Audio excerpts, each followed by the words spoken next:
Olá, sejam todos muito bem-vindos para mais esse dia de leitura de Como se tornar sobrenatural. Estamos aqui vendo sobre os centros de energia do nosso corpo. Vamos dar continuidade aqui a essa leitura.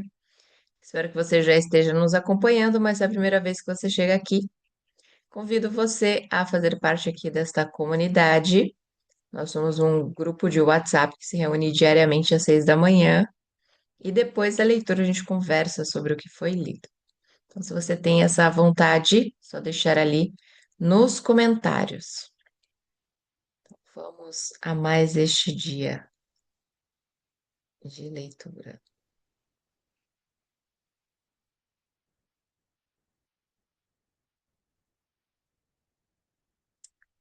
O quinto campo de energia está localizado no centro da garganta. Governa a tiroide, paratiroide, glândulas salivares e tecidos do pescoço.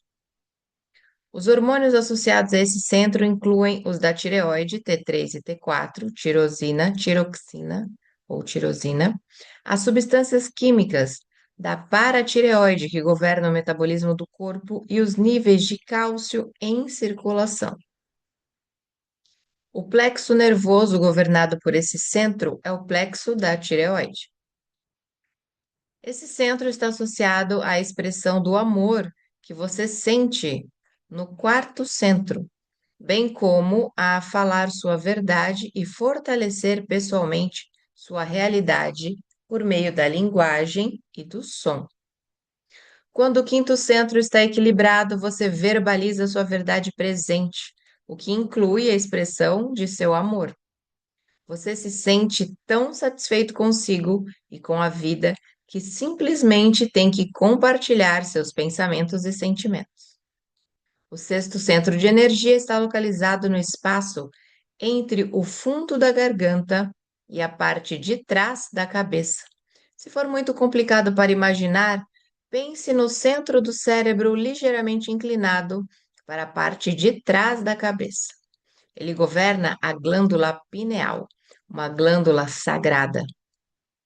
Alguns povos chamam a pineal de terceiro olho, mas eu a chamo de primeiro olho. Ela é associada à porta para dimensões superiores e à mudança de sua percepção, de forma que você consiga ver além do véu e enxergar a realidade de forma não linear. Quando esse centro está aberto, é como uma antena de rádio que você pode usar para sintonizar em frequências mais elevadas, além dos cinco sentidos. É o lugar onde o alquimista em você desperta. Dedico um capítulo inteiro à glândula pineal mais adiante, mas por hora saiba que que ela secreta hormônios como serotonina e melatonina, bem como alguns outros metabólitos maravilhosos, responsáveis pelos ritmos circadianos de se sentir acordado em resposta à luz visível durante o dia e sonolento em resposta ao escuro da noite. A glândula pineal é sensível a todas as frequências eletromagnéticas, além da luz visível, e pode produzir derivativos químicos correspondentes de melatonina que alteram sua visão da realidade. Quando essa glândula está equilibrada, o cérebro funciona de maneira clara. Você está lúcido, mais consciente do mundo interno e externo, vendo e percebendo mais a cada dia. O sétimo centro de energia fica no centro da cabeça e inclui a glândula pituitária. Essa glândula foi chamada de glândula mestra, porque governa e cria harmonia em uma cascata descendente desde o centro do cérebro para as glândulas pineal, tireoide, timo, adrenais, pancreática, até as glândulas sexuais. É o centro do corpo onde você experimenta sua maior expressão de divindade. É de onde se origina a sua divindade, seu mais alto nível de consciência. Quando essa glândula está em equilíbrio, você está em harmonia com todas as coisas. O oitavo centro de energia se localiza cerca de 40 centímetros acima da cabeça e é o único não associado a uma área do corpo físico. Os egípcios chamavam de Ka. Representa a conexão com o cosmos, o universo, o todo. Quando esse centro é ativado, você se sente digno de receber, e isso o abre para insights, epifanias, compreensões profundas e downloads criativos de frequência e informação que entram em seu corpo físico e cérebro, não a partir de memórias armazenadas no sistema nervoso, mas do cosmos, do universo, do campo unificado, ou seja lá como você queira chamar esse poder maior que o eu individual. Acessamos os dados e a memória do campo quântico por meio deste centro, evoluindo nossa energia. Agora que descrevi cada um desses centros de energia em detalhes, vamos dar uma olhada mais dinâmica em como podem funcionar. Certamente, nosso corpo é projetado para usar energia em cada um dos centros que relacionei. Mas o que acontece quando fazemos mais com nossa energia do que só sobreviver?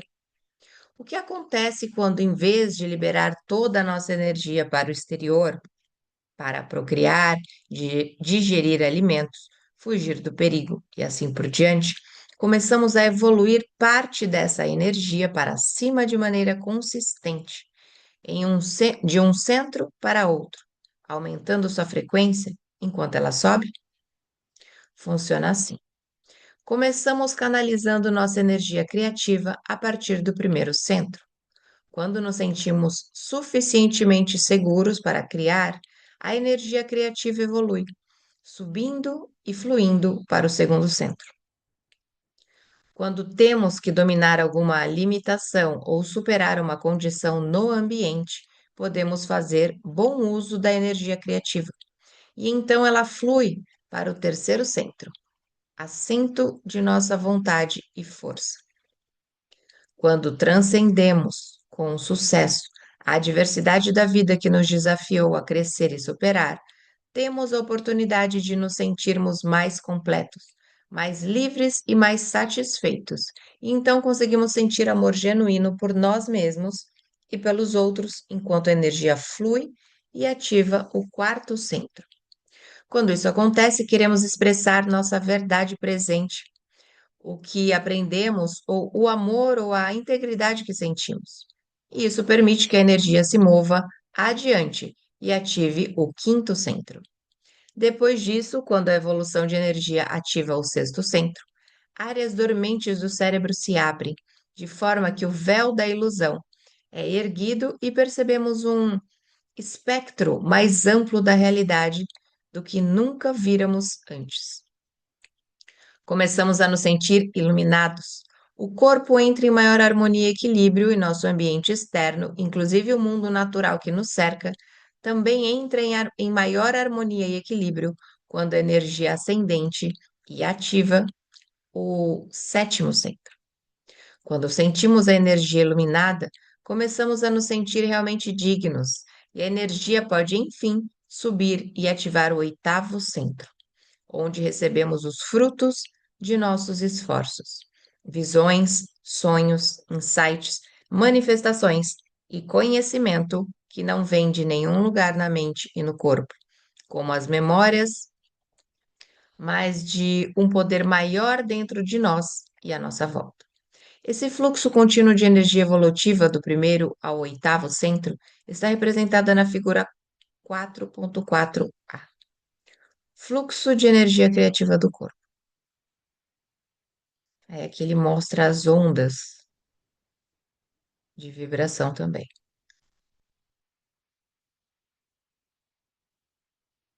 Percebam como elas são bem diferentes. Ao evoluirmos nossa energia criativa, ela pode ser canalizada a partir do primeiro centro e subir até o cérebro e além dele. Cada centro de energia tem uma frequência individual que transmite sua intenção individual. É esse o tipo de evolução pessoal que acontece quando a energia flui de maneira consistente, o ideal. O que acontece com muita frequência, porém, é que os eventos da vida e o modo como reagimos a eles provocam a retenção da energia, que não flui mais nesse padrão magnífico que acabei de descrever. Os pontos do corpo onde a energia fica estagnada são os centros de energia associados às questões com as quais estamos lidando. A figura 4.4b descreve o que acontece quando a energia fica estagnada e não consegue fluir para os centros mais altos. Como a energia fica estagnada? Então, aqui de baixo para cima, no primeiro chakra, né, no primeiro centro de energia, depravação sexual, vício sexual, ansiedade sexual, sofrimento, confusão sexual, trauma por molestamento. No segundo centro, culpa, vergonha, sofrimento, indignidade, carência, vitimização. No terceiro centro, competição, controle, impaciência, ego, autoengrandecimento.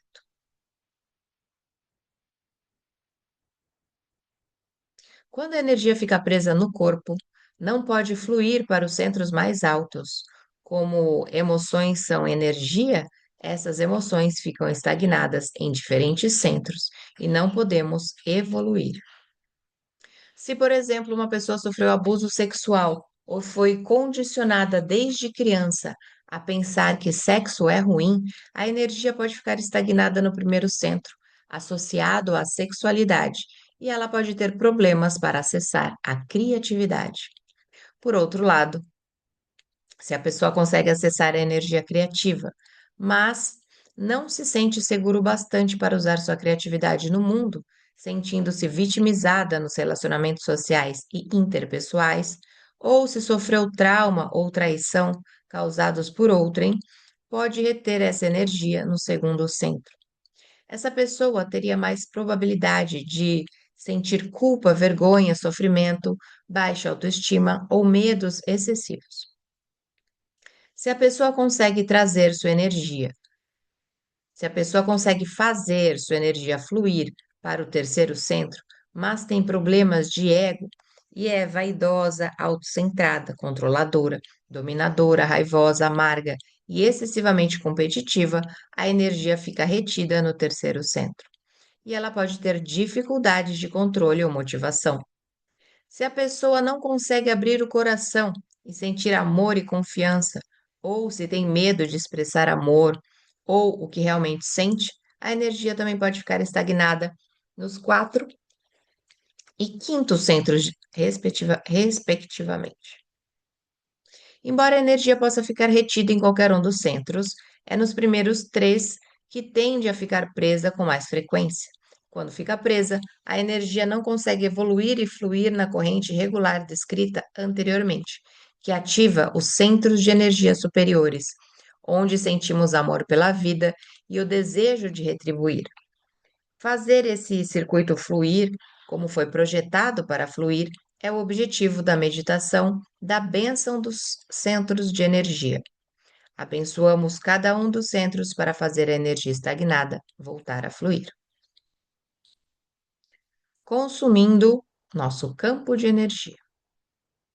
Como discutimos anteriormente, nosso corpo é cercado por campos invisíveis de energia eletromagnética que estão sempre transmitindo uma intenção ou diretiva consciente. Quando ativamos cada um dos 7 centros de energia do corpo, podemos dizer que estamos expressando energia desses centros.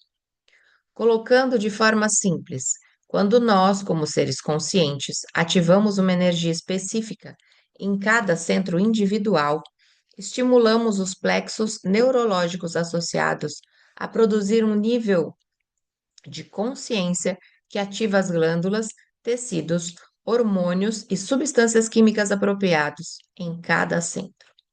Uma vez ativado cada centro único, o corpo emite energia, transmitindo informação específica ou intenção a partir dele.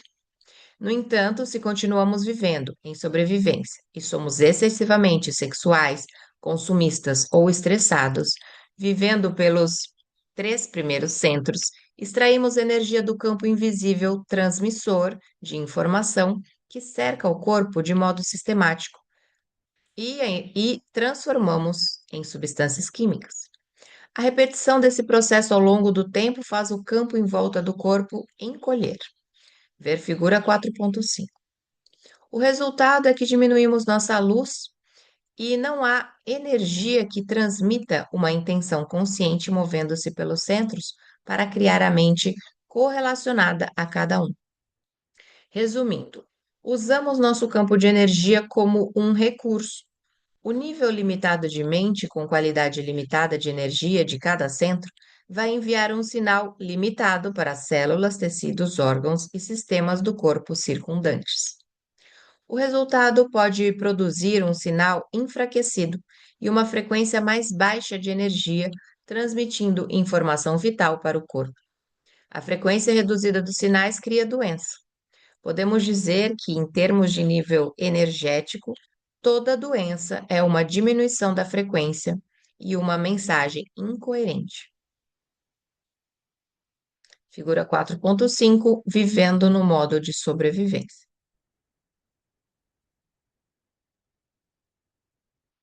Os três primeiros centros são consumidores de energia. Quando os utilizamos excessivamente, extraímos constantemente do corpo invisível de energia e o transformamos em substância química. O campo em volta do nosso corpo começa a encolher.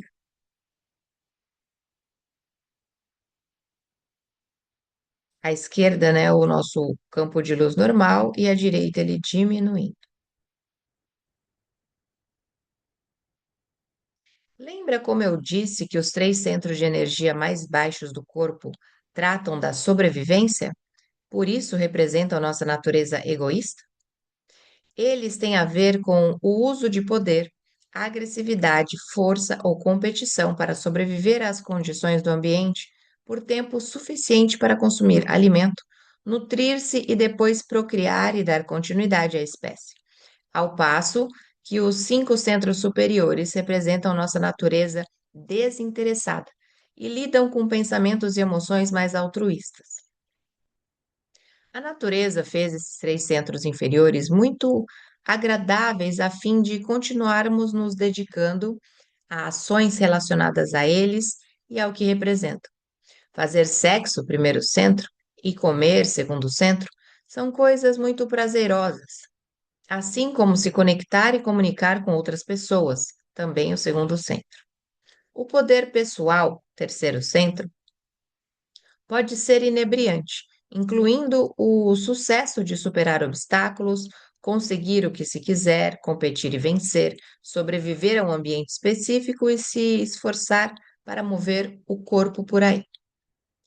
Você pode ver porque algumas pessoas tendem a utilizar excessivamente um ou mais dos três primeiros centros e, com isso, consumir mais do campo de energia vital e informação em volta do corpo. Por exemplo, uma pessoa excessivamente sexual tira a energia extra do campo em volta de seu primeiro centro. Uma pessoa enredada em vergonha ou culpa, que se sente vitimizada, que se apega às emoções do passado e sofre constantemente, consome energia excessiva do campo em torno do segundo centro. E isso se apega à energia desse centro. Uma pessoa muito controladora ou estressada extrai energia adicional do campo que cerca o terceiro centro. Quando nossa consciência não evolui, nossa energia também não. O nível subatômico. Tudo isso começa no nível subatômico ou quântico. Então, vamos discutir como acontece. Dê uma olhada na figura 4.6. Se você pegar dois átomos, cada um com seu núcleo, e os juntar para formar uma molécula, a sobreposição dos dois círculos onde eles se unem é onde compartilham luz e informação. Por compartilhar informação, dividem energia semelhante de frequência específica. O que mantém os dois átomos juntos como molécula é um campo de energia invisível. Uma vez que esses átomos se juntem para formar uma molécula, e trocar informação terão características e propriedades físicas como densidade, ponto de ebulição e peso atômico, para mencionar algumas, diferentes de quando estavam lado a lado, separados. É importante notar que o que dá propriedades específicas à molécula e a sustenta em forma e estrutura, em matéria, é o campo invisível de energia que cerca a matéria. Moléculas não poderiam se ligar sem compartilhar informação e energia. De energia à matéria. Então, aqui primeiro do lado esquerdo, os átomos se unindo, transformando em molécula, substância química, célula, tecido, um órgão e todo o sistema vascular.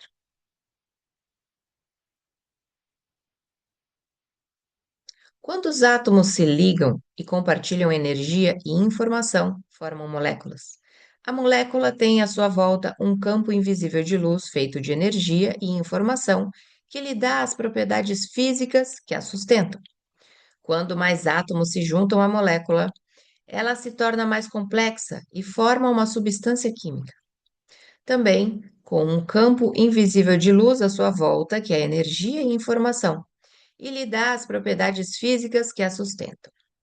Quando mais átomos se juntam à substância química, ela se torna mais complexa e pode formar uma célula.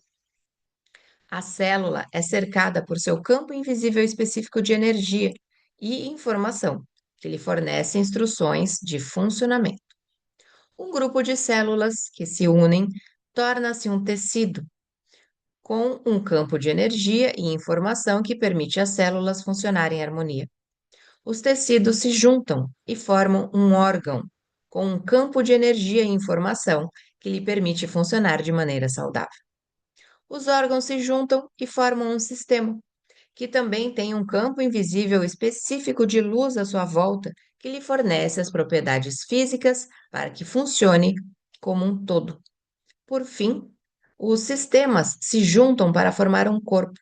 O campo de luz em torno do corpo contém a energia e a informação que lhe fornecem as propriedades físicas para sustentá-lo e lhe dão instruções para viver.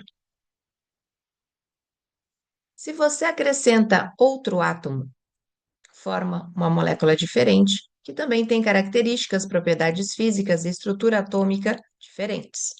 Se continua adicionando mais e mais átomos, forma uma substância química.